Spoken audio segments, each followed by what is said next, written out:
पहली बात तो ये है कि अल्लाह ताला ने उसे उस दिन दुनिया में भेजा जिस दिन पाकिस्तान बना। 14 अगस्त को उसकी पैदाइश का दिन है। और उसके बाद जब वो था क्लास 3 में तो आर्ट वर्क हो रहा था, तो उसको इस्फंदियार को हाथ पे उंगली पे ब्लेड लगा तो खून बहने लगा। इर्द गिर्द के बच्चे घबराए तो उन्होंने शोर मचा दिया कि इस्फंद का खून निकला है। मैडम जरीना जो क्लास टीचर थी वो भाग के आई ताकि उसका खून बंद करें, टिश्यू पेपर लेके आई। जब तक वो आती इस्फंदियार अपनी कॉपी पे लिख चुका था PAK। तो मैडम ने कहा कि ये क्या कर रहे हो। तो मैडम उसका हाथ पकड़ लिया तो इस्फंदियार ने कहा कि मैडम, बड़ी उस दर्द की कंडीशन में कहा कि मैडम मुझे आप पाकिस्तान में पूरा तो कर लेने देती। और मैं ये समझता हूँ कि इस्फंदियार ने वो जो लेटर रह गए थे ना, वो फिर उसने 18 सितंबर 2015 को पूरे कर दिए। फिर इस्फंद जब यहाँ से निकला, यहाँ पे फोर्थ तक APS में पढ़ा और थ्रू आउट पोजीशन होल्डर था। और यहाँ उसे किताब मिला सुपर जीनियस का, उसे कहा जाता था। फिर वो MRF में चला गया। जब MRF में गया तो वहाँ पे उसे क्लास स्टार्ट की। तो उसने वहाँ पे जब 7th में था तो उसने एक मजमून भी लिखा जो वहाँ बड़ी पजीराई हुई, उसका नाम था बूढ़ी वैगन। तो वहाँ जाके इस्फंद ने अपने आप को एक मुकर्रर के तौर पे पेश किया और लिखारी के तौर पे भी पेश किया। तो वहाँ से फिर इस्फंद ने स्कूल को भी टॉप किया और कैडर का हसबदाल का इम्तिहान भी पास किया। और वहाँ पे उसे मिनी कंप्यूटर का खिताब मिला। उसकी वजह ये थी कि इस्फंद या कैलकुलेटर से कैलकुलेशन नहीं करता था, वो खुद कर लेता था सारी कैलकुलेशन। जब हसबदाल पहुँचा है ना, तो बस फिर यूँ समझें कि एक बंदे को वो जगह मिल गई जहाँ के लिए वो पैदा हुआ था।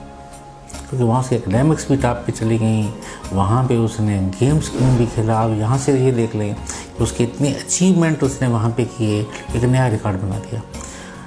हसबदाल की तरफ से हॉकी में वो निकला बाहर, तो उसे पंजाब कैंप में सेलेक्ट किया गया अंडर 18 में। यह हसबदाल का रिकॉर्ड है। फिर हसबदाल का उसने एक और रिकॉर्ड बनाया कि उनका मैगज़ीन है अब्दालियन, जिसका इस्फंद खुद एडिटर भी रहा है, उसमें 9 मजमून उसके शामिल हैं। फिर देखा जाए इतना अच्छा वो लिखता था। अब वहाँ पे वो क्या था, इंग्लिश का डिबेटर, उर्दू का best debater, best swimmer, basketball का खिलाड़ी, फुटबॉल का सेंटर फॉरवर्ड, हॉकी का सेंटर फॉरवर्ड, क्रिकेट का प्लेयर, ये सारे वो विंग की भी खेलता था, कॉलेज में भी खेलता था। बायोलॉजी क्लब का सदर, जनाह विंग का वो कमांडर, ठीक है। और उसके बाद उसमें राइडिंग का वो मतलब उसका सर्टिफिकेट, हॉकी में उसके रिकलर। तो कहीं उसने अपने आप को पीछे, एकेडमिक्स में वो बहुत आगे। तो जब वो वहाँ से निकला हसबदाल से, तो हम सारों ने यही कहा कि अब ये डॉक्टर बनेगा, हमारी फैमिली डॉक्टरों की फैमिली है। तो उसका एडमिशन कोई मुश्किल नहीं था, उसके नंबर बहुत अच्छे थे। लेकिन हमें नहीं पता था कि वो दिल में क्या रखता। उसने कहा कि मैंने पाकिस्तान आर्मी में ज्वाइन करनी है। तो किसी ने कहा उसे कि यार आजकल पाकिस्तान आर्मी ज्वाइन करेगा, दहशतगर्दी की जंग अरूज पे है। उसने कहा this is the time for me to join Pakistan army.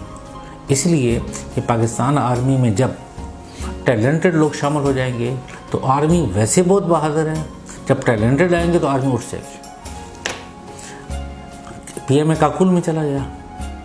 तो शुरू में ही उसे उन्होंने जनरल रोमेल का खिताब दिया कि ये वो लड़का है जो मिलिट्री टैक्टिक्स में माहिर है।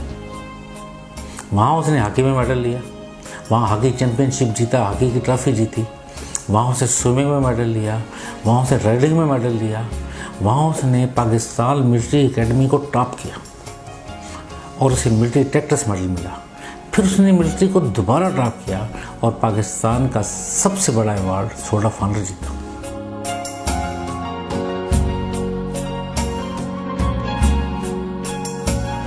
बात की थी कि वो इंस्पायर था बहुत ज़्यादा शबीर शरीफ से, इसलिए कि 7th में था तो उसने शबीर शरीफ पे किताब पढ़ी फाते सबूना।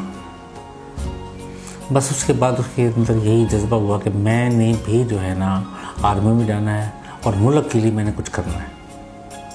और उसी जज्बे के तहत वो फिर अस्पताल गया और फिर वहाँ उसने कहा अस्पताल में उसने कमांड की। मेरी मिसेज ने जब मुझे कहा कि भाई ये ना जाए, तो मैंने कहा इसकी वीडियो देखे अस्पताल की, जहाँ कमांड कर रहा है, बना बनाया सिपाही है, इसको क्यों डॉक्टर बनाते हैं। तो फिर मैं उसके पीछे खड़ा हो गया। जब उसे 100 बटा फ़ौरन मिली तो उसे जब पूछा गया इंटरव्यू में, मीडिया ने पूछा कि इस फंड आपका यंग लोगों के लिए क्या पैगाम है, तो उसने कहा मेरा एक ही पैगाम है कि पाकिस्तान की फ़ौज बहुत बहादुर फ़ौज है, बहुत मुनज़्ज़म फ़ौज है, अगर आपके अंदर कुछ सलाहियतें हैं तो आप आएँ, इस फ़ौज को ज्वाइन करें। और जब मेरी मिसेस से क्वेश्चन किया गया कि आप बताएं कि ये जो तलवार है जो आज इसे मिली है आपके लिए बहुत बड़ा फ़ख्र है, तो आप क्या कहेंगी, तो मेरी मिसेस ने कहा बहुत यादगार लफ्ज़ से, उसने कहा जी कि ये जो तलवार आज इस फंद को मिली है ये हक़ी तलवार है, पाकिस्तान के दुश्मनों पे गिरेगी इंशाअल्लाह। और यकीन करें कि हम इंतज़ार में थे कि ये कब गिरेगी, और वो 18 सितंबर को गिरी।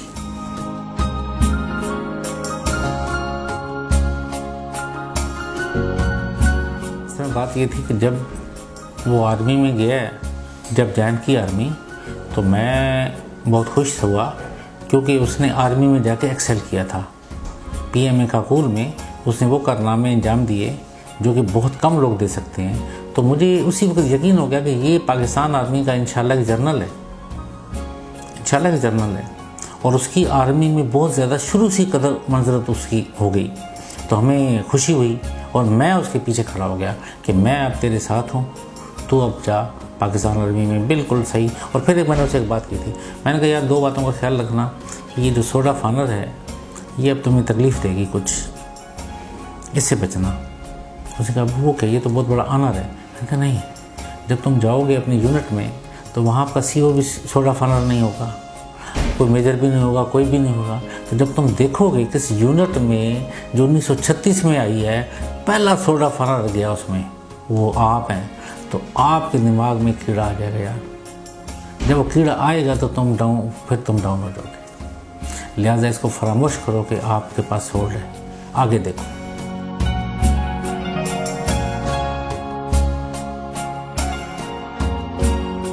वो अपनी फ़ौज से, अपने जॉब से बेइंतहा खुश होता था, परफॉर्म करता था, खुश था वो अपने जॉब से, बहुत खुश था।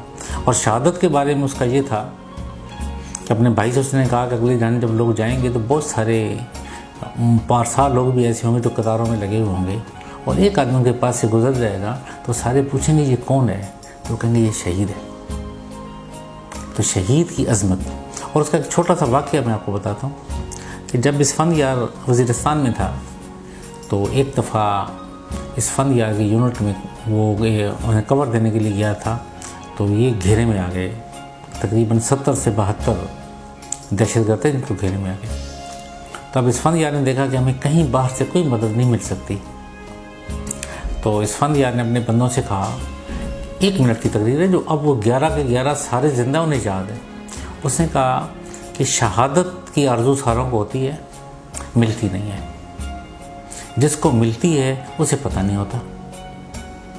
लेकिन हम वो खुश नसीब हैं, इस वक्त 12:30 बजे का टाइम है, हम 72 आदमियों से लड़ नहीं सकते, हम 12 बंदे हैं टोटल, लिहाजा हमारी उनके साथ जंग होगी और हम सारे के सारे शहीद हो जाएंगे। तो मैं ये चाहता हूँ कि हम इनसे लड़ें।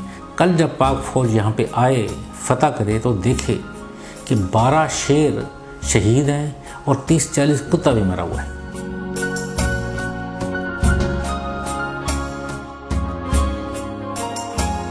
वो पाकिस्तान की यूथ के बारे में हमेशा ऑप्टिमिस्टिक था।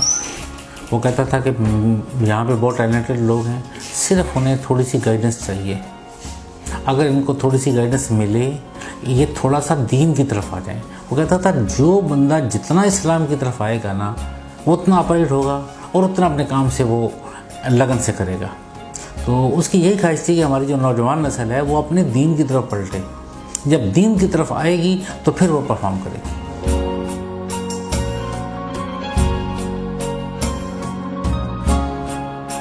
उसका सबसे पहले तो ये था कि इस फंद यार जब वहाँ पहुँचा है ना वज़ीरिस्तान में, तो वो थोड़ा सा लेट था।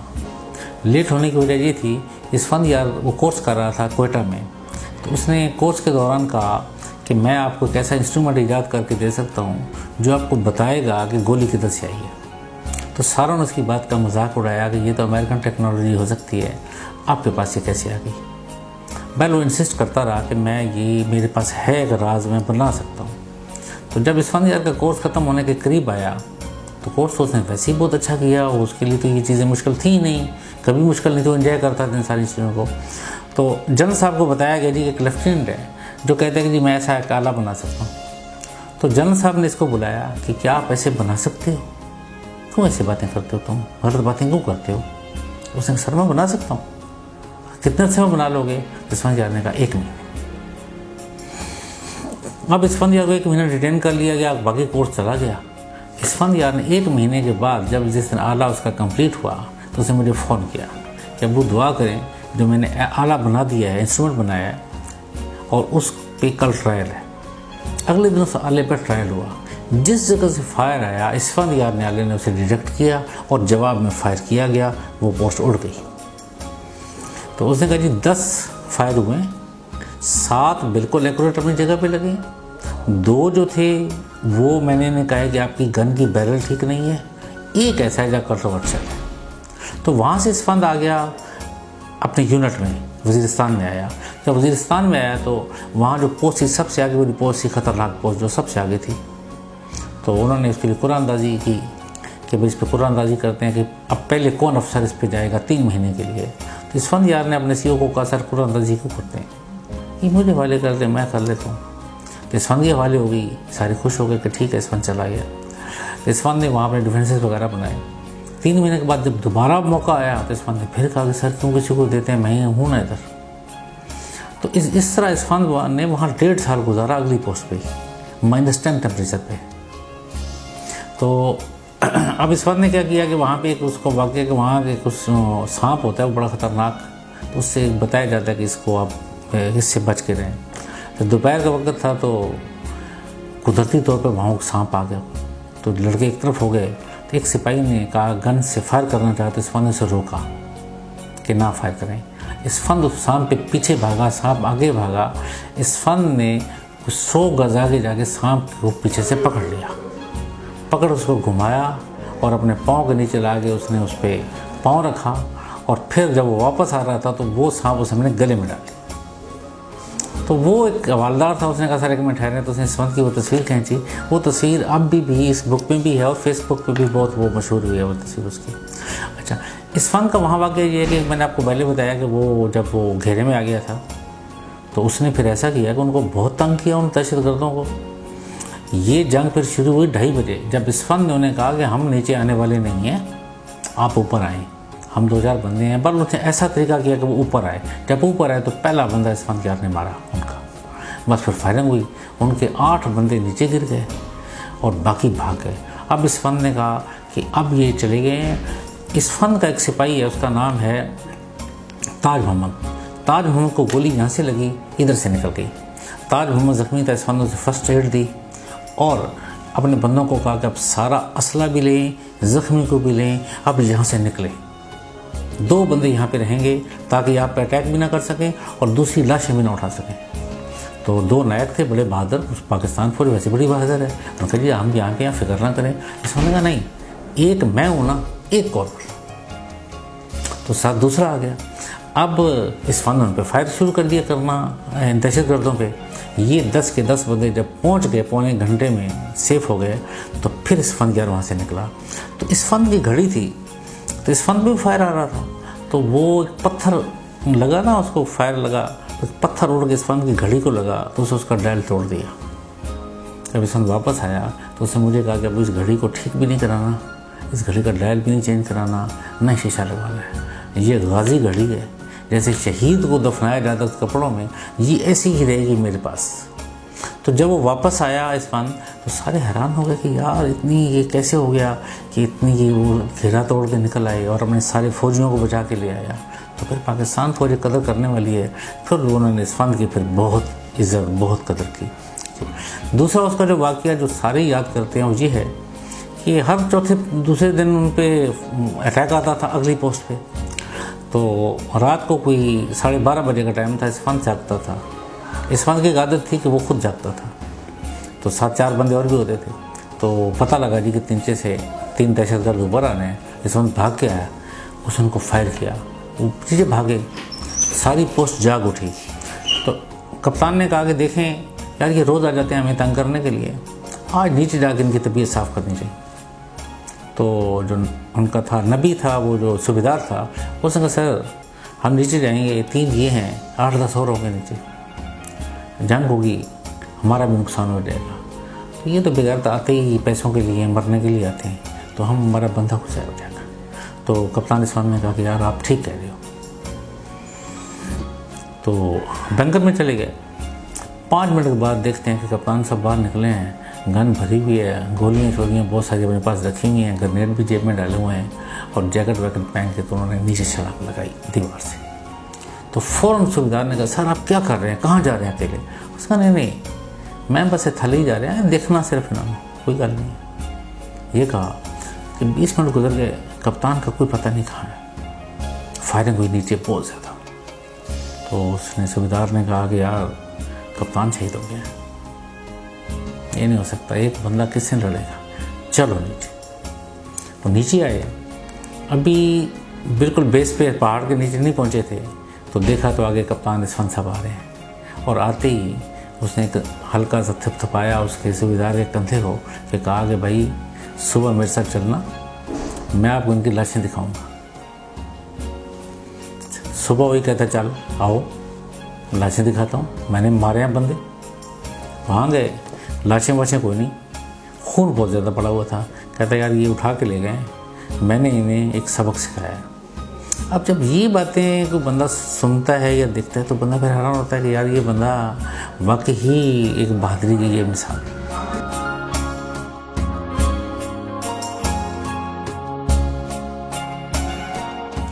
ईद का दिन था, ईद उल फितर जो गुजरी, उस पर इस्फान आया घर में। तो इस्फान की एक आदत थी, गाड़ी बहुत तेज़ चलाता था। जब मैं उसके पास बैठा होता तो मैं उसे कहता इस्फान तुम गाड़ी चलाते हो, तो मैं अल्लाह के और करीब हो जाता हूँ, तो मैं तो दुरूद पढ़ता हूँ, तो गाड़ी आहिस्ता चलाओ। तो गाड़ी बहुत तेज़ चलाता था, बाइक भी तेज़ चलाता था। ईद का दिन था, वो थोड़ा सा लेट हो गया मस्जिद से, तो वो निकला मोटरसाइकिल पे भाई के साथ। तो नमाज वगैरह से पढ़ ली, वापसी पे एक लड़का आ गया है, तो उस पर एक्सीडेंट में वो गिरा इस्फान, तो इस्फान को एक बाजू पे चोट आई। तो हमारा दिन भाई के पास खाना था, वहाँ चले गए। तो भाई ने पूछा, जब उसे देखा तो उसने कहा इस्फान you are feeling pain? No I am not feeling pain, is not here, pain is here. उसे हमने दिल की तरफ इशारा किया। तो अब सारे हम भाई भी इकट्ठे थे, बहन भी थी, और सारे घर वाले। ईद का दिन, और एक जवान बंदा कहे कि मेरे दिल की जगह पे दर्द है, तो पूरा माहौल अजीब हो गया। तो मैंने उससे पूछा कि इस्फान यहाँ दर्द क्यों है, क्या हुआ? कहता है यार मुझे आर्मी पब्लिक के बच्चे सोने नहीं देते, वो कहते हैं हमारा बदला कब लोग है। वो कहता है बहुत जुल्म हुआ है, ये नहीं होना चाहिए था। ठीक, खैर उसके बाद माहौल थोड़ा सा उदास हो गया। खैर खाना वाना खाया, चले आए। इसके बाद इस्फान क्योंकि G3 था, G3 वो कप्तान होता है जिसका मुस्तकबिल ताबनाक है, जैसे जनरल बनना है, वो एक हीरा होता है, उसको आर्मी किसी ऑपरेशन में नहीं डालती, उसको अपने पास छुपा के रखती। तो जब ये बड़बेर का ऑपरेशन हुआ तो सुबह 5:40 पर इस्फान यार को ब्रिगेडियर इनायत ने फ़ोन किया कि इस्फान हमला हो गया है बड़बेर पे। तो इस्फान उसी वक्त उठा और उसने फ़ौरन अनसीबी को बुलाया, अपने वर्दी पहन के भागा और विद इन मिनट्स पहुँच गया। और उसने कहा कि सर जल्दी करें, एक और APS हो जाएगा, इसलिए कि उसकी कॉलोनी बहुत सेंसिटिव है, वहाँ पे लकड़ी के मकान आते हैं, तो एक भी ग्रेनेड चला गया तो वो तो उन लोगों को मार देंगे। तो इस्फान और वो वहाँ 6:30 बजे पहुँचे। अब इस्फान कनेक्टेड था बड़बेर वालों के साथ, तो पता लगा कि जी 28 बंदे शहीद हो चुके हैं और 29 ज़ख्मी हैं, और जो मेजर हसीब है वो मामूली ज़ख्मी हुआ है और वो CMH चला गया। तो ब्रिगेडियर इनायत ने कहा कि आप अब कैप्टन एजाज को उसकी कमांड दे दें। तो इस्फान ने कहा सर नहीं, उसे ना कमांड दें, यंग है, एक्सपीरियंस नहीं है, आप ये कमांड मुझे दें। तो ब्रिगेडियर इनायत साहब ने कहा कि यार आपको कमांड दे कैसे दे दें, आप तो G3 हो। उसका सर G3 क्या होता है, वतन ने पुकारा है, कौन सा G3? उसने कहा सर अगर हमने अभी कोई करना एक्शन किया तो ये लोग 28 पहले यहाँ शहीद कर चुके हैं, अब ये जाएंगे कॉलोनी में, कॉलोनी लकड़ी की बनी हुई है, वहाँ ये ग्रेनेड फेंकेंगे, 1000 से ज़्यादा कैजुअल्टी हो जाएगी। फिर ये जरमुरा बना के बंदों को आगे रखेंगे, अब हमारी फौज आएगी, हम जाएंगे, मारो पहले अपने बंदों को मारो, वो तो पीछे खड़े हुए हैं। तो सर इन्हें नहीं जाने देना चाहिए, टाइम नहीं देना, तो आप मुझे दें कमांड। उसने कहा ठीक है। इरफान ने कमांड ली। वो कहते जब ये जा रहा था तो मुझे ऐसे लगा जैसे मेरा बेटा जा रहा है महाजी जान के। ये बख्तरबंद गाड़ी में बैठा और वहाँ पहुँचा। इसने सबसे पहले जो ऑर्डर किया वो ये किया कि ठीक है, इनके साथ लड़ाई अपनी जगह पे रही, सबसे पहले कॉलोनी सेव करें, क्योंकि टैक्टिक्स का इरफान यार माहिर था, जंगी टैक्टिक्स में वो कमाल था। अब देख लें कि इससे पहले पाकिस्तान पे सबसे बड़ा अटैक आया 7 बंदों का, जिन्होंने 142 बच्चा शहीद किया। ये था 14 बंदों का। अब कितनी तबाही आनी थी सोच नहीं सकते। तो इस फन ने उनका रास्ते बंद कर दिए। फिर वो बाहर आया, उसने कहा जी कि मैं अब इन्हें बतखें बना के मारूंगा, आप देखें। 7:08 पे 6:30 बजे कमांड मिली है। 7:08 पे उसने फ़ोन किया अपने ब्रिगेडियर को, ये कहने के लिए कि गेम इज़ ऑल ओवर, क्योंकि 13 बंदे मर दिए गए थे दहशतगर्द। अब हर तरफ कुछ भी नहीं था। तो उस वक्त ऐसा हुआ कि इस्फंदियार को मुबारक देने सारे आगे कि देखें जी कि आपने बड़ा सा कमांड किया और दहशतगर्द मार दिए गए। तो उस वक्त इस्फंदियार ईगल आई था। ईगल आई वो बंदा होता है जो आम बंदे से ज़्यादा देखता है। तो उसने देखा कि बैरक नंबर 4 में, लतीफ़ बैरक में 4 नंबर कमरे में एक मूवमेंट है। तो उसने कहा कि यहाँ पे एक बंदा रह गया पीछे, एक चूहा बाकी। तो एक हवालदार ने कहा सर मैं इस पे जाता हूँ। इस बंदे का नहीं साहब, आपके छोटे छोटे बच्चे होंगे। तो वो एक नैक के साथ गया और उसे बताया और कहा कि तू कुरान की कसम उठा के तू अंदर नहीं जाएगा। नैक भी जिंदा है, मौजूद है 12 बजे आपका, तू अंदर नहीं जाएगा, अंदर मैं जाऊँगा और मैं उसे मार दूँगा। ये दहशतगर्द या किसी कुर्सी के पीछे होगा या किसी चारपाई के नीचे होगा। वो कहते जब दरवाज़ा हमने मारा है हाथ पाँव तो दरवाज़ा खुला है, तो एग्जैक्ट वो सामने खड़ा हुआ था, लेकिन गन उसकी डाउन थी, घबराया हुआ था। और उसने दुनिया को पैगाम दिया कि देखो कि पाकिस्तान की फ़ौज कैसी बहादुर है कि जब मुल्क पर वक्त पड़ता है ना तो वो अपनी जर्नैली भूल जाते हैं, अपना कैरियर भूल जाते हैं, ये भी भूल जाते हैं कि मैं सोल्डर फानर हूँ, ये भी भूल जाते हैं मैं टैक्टिक्स मेडल होल्डर हूँ, मैं कितना टैलेंटेड हूँ, मैंने कल जनरल बनना है, वो भूल जाते हैं। फिर जब वो आगे बढ़ते हैं तो सिपाहियों को आगे नहीं बढ़ने देते, खुद आगे लीड करते हैं, फ्रंट से लीड करते हैं कि तुम पीछे आओ मैं आगे आऊँगा।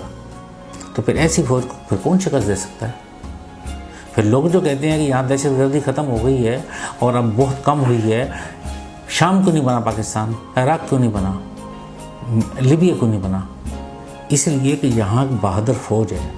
उस बहादुर फ़ौज ने ये सारा कुछ जो है ना अंडू कर दिया उनका सारा कुछ। और आज जो लोग अपने घरों में आराम से सोते हैं ये सिर्फ उसी खून का सदका है जो सरहदों पे बहा है।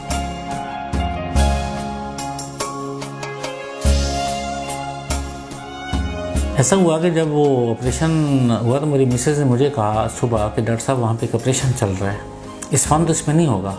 यकीन माने कि मेरे यही लफ्ज़ थे कि नो क्वेश्चन, एक G3 नहीं हो सकता, इरफान तो G3 है, लिहाजा G3 ऑपरेशन में नहीं है। तो ये कह के मैं अपने क्लिनिक पे आ गया, लेबॉर्ट्री में आ गया।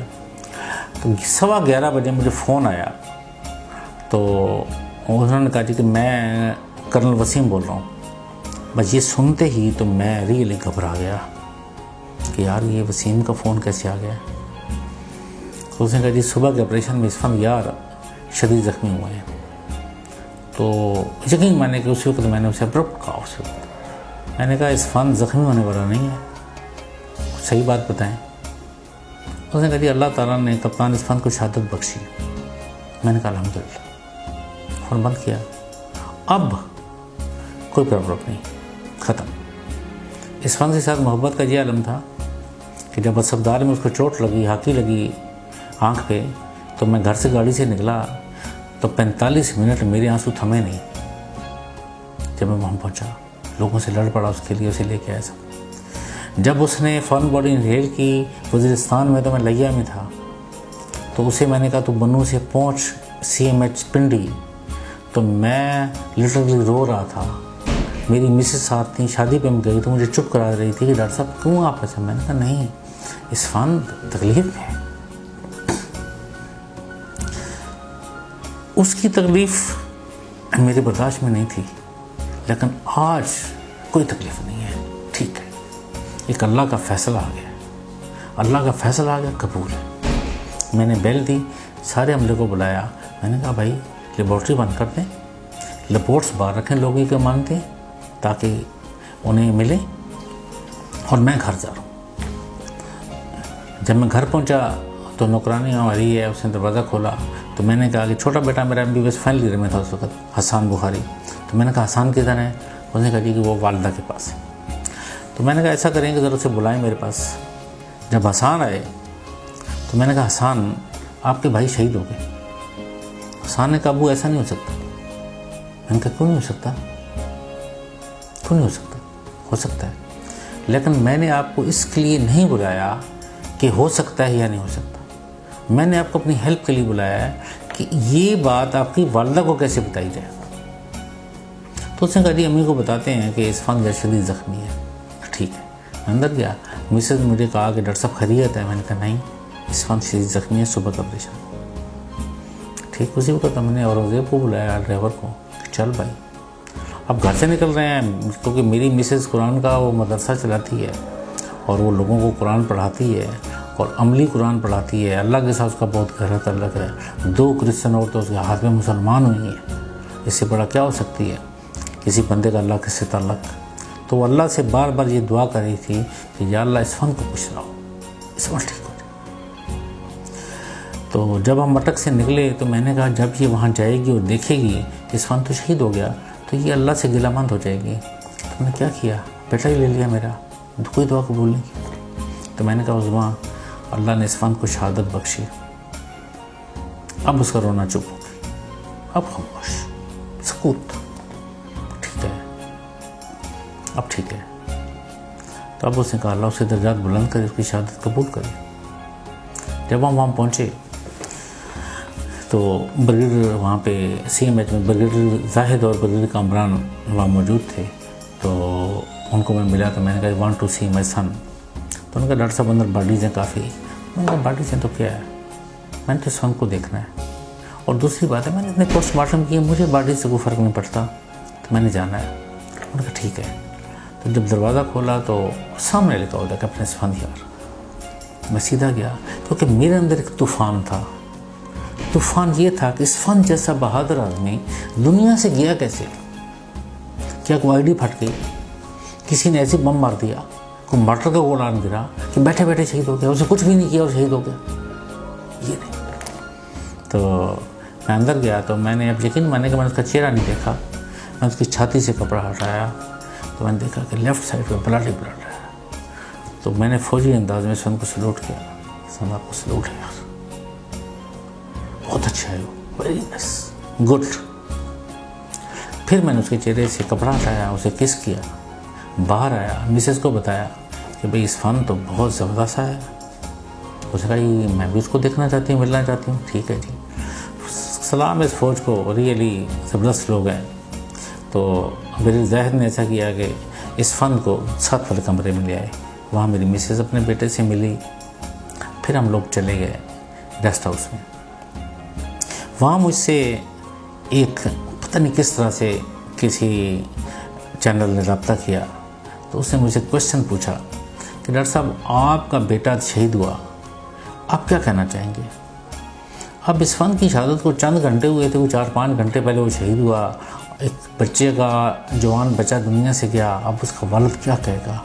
तो यकीन करें कि मैंने एक ही लफ्ज़ कहा, मैंने कहा हमने तो अपने मुल्क पे अपना बच्चा, टैलेंटेड बच्चा कुर्बान कर दिया, लेकिन मैं हुक्मरानों से ये चाहूँगा कि खुदा के लिए आप बच्चे कुर्बान ना करें अपने, कम से कम करप्शन ना करें, करप्शन से इस मुल्क को निजात दिला दें। क्योंकि इस्फान अक्सर कहा करता था कि वो ये जो दहशतगर्दी कुछ नहीं है, इसकी माँ को मारना चाहिए।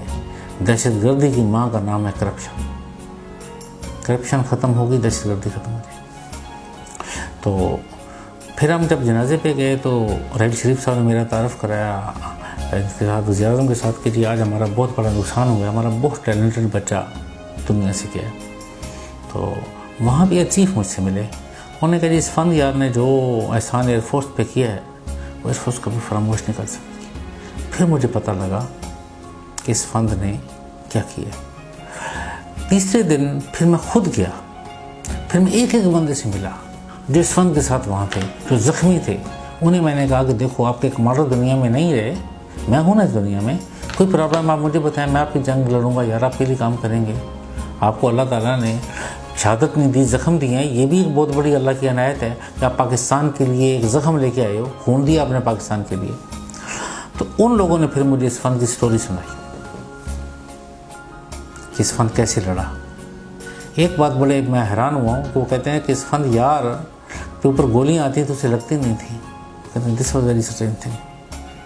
क्या मेरा उनके पीछे भागता था जब वो, उसका वो छोटा सा वो वाक़या बताता है वो दूसरा शफीक, वो कहता है जी कि मैं नमाज़ पढ़ने आया तो मेरे साथ तारक यानी मेरा रूममेट था। हम आए अंदर, अभी जमात खड़े होने से कोई थोड़ा सा टाइम है तो बाहर वज़ू की जगह पे फायरिंग हुई है। अभी हम सोच ही रहे हैं क्या हुआ, तो 2 बंदे अंदर आ गए, जूते उन्होंने पहने हुए जनाब, वो फटाफट अंदर पहुँचे। उन्होंने कहा जी एक तरफ हो जाएँ, कुछ एक तरफ हुए कुछ नहीं हुए, उन्होंने फायर कर दिया। कहते जी सारे, मैं भी समझता हूँ मैं भी मर गया। कहते जब मैं उठा हूँ 6:30 बजे के करीब तो मैं देखता हूँ कि मैं खून आलूद हूँ। सोचता हूँ गोली कहाँ लगी है, कोई गोली नहीं लगी। सामने देखता हूँ तो तारक यानी शहीद है, उधर देखता हूँ तो मस्जिद के इमाम साहब भी शहीद हैं और भी लोग शहीद हैं, ज़ख्मी हैं, करा रहे हैं। बाहर देखता हूँ तो कुछ शोधा हैं सीढ़ियों पे, कुछ ज़ख्मी हैं। कहते इतनी देर में सामने आर्मी की गाड़ी खड़ी होती है। दिल में मैं कहता हूँ शुक्र है कि आर्मी पहुँच गई है। तब ये बात ही की है तो राइट मेरे से बैरक से निकलता है बंदा, दहशतगर्द निकलता है और वो फायरिंग करने के लिए आ रहा है ज़ख्मियों पे। कहता है दिस वाज द टाइम कि आर्मी की गाड़ी से लड़का बाहर कूदा और वो उसकी तरफ भागा और उसने उसे कहा कि उधर मत जा, इधर आ, ये उसने कहा और उसने रास्ते से ही उसे फायर किया और दहशतगर्द डाउन हो गया। दहशतगर्द गिरा नीचे, वो लड़का इसके पास पहुंचा है कि ये मरा है कि नहीं मरा। कहते इसी असना में इस आर्मी मैन पे एक फायर आया है, जो उसे बचा है, पीछे खड़ा हो गया इसका नाम क्या, एक पिलर के। कहता अब मेरे करीब है, मैंने देखा ये तो कप्तान है, कोई कप्तान कूद गया है जंग में। कहता अब इस कप्तान पे फायरिंग आ रही है, कप्तान भी फायर कर रहा है लेकिन फायर कम कर रहा है। कहता है 2 मिनट की जंग में दहशतगर्द के सब्र का पैमाना लबरेज हुआ है, वो बाहर निकला है दूसरे पिलर की आड़ लेने के लिए। कहता बस यही उसने गलती की, कप्तान ने उसे फायर किया और वो गिर गया, ख़त्म। कहते अब कप्तान ने सारों को बताया कि भाई इधर 2 मर गए, आ जाएं, इनको उठाएं, ज़ख्मियों को उठाएं। मुझे पूछा, ये इसका नाम है नायक शफीक, इस बंदी की तो मैं बात करूँ। नायक शफीक कहता जी मुझसे पूछा कि आपको क्या हुआ है। मैंने कहा सर मैं तो मामूली ज़ख्मी हुआ हूँ। तो उसने कहा ठीक है। फिर कहते कप्तान भागता हुआ ऊपर गया है, सीढ़ी पे चढ़ गया, हमें नहीं पता क्यों। देखा है 20-25 बंदे उसके साथ नीचे आ रहे हैं। ये वो टेक्नीशियन थे जो ऊपर छुपे हुए थे, उनको नहीं कहा। उन्होंने कहता देखो वो मार दिया यार, वो मार दिया, इन 2 दिलों से डरते, ये तो गीदड़ है। फिर कहा कि इनको रेस्क्यू करें। फिर 7 वाली इमारत में गए हैं कि भैया उधर जाके ना इनका किला कम करते हैं। कहते फिर मैं आदमी सेम एच, कहते वो 11:30 बजे मैंने टीवी देखा है तो उसी कप्तान की तस्वीर आ रही थी।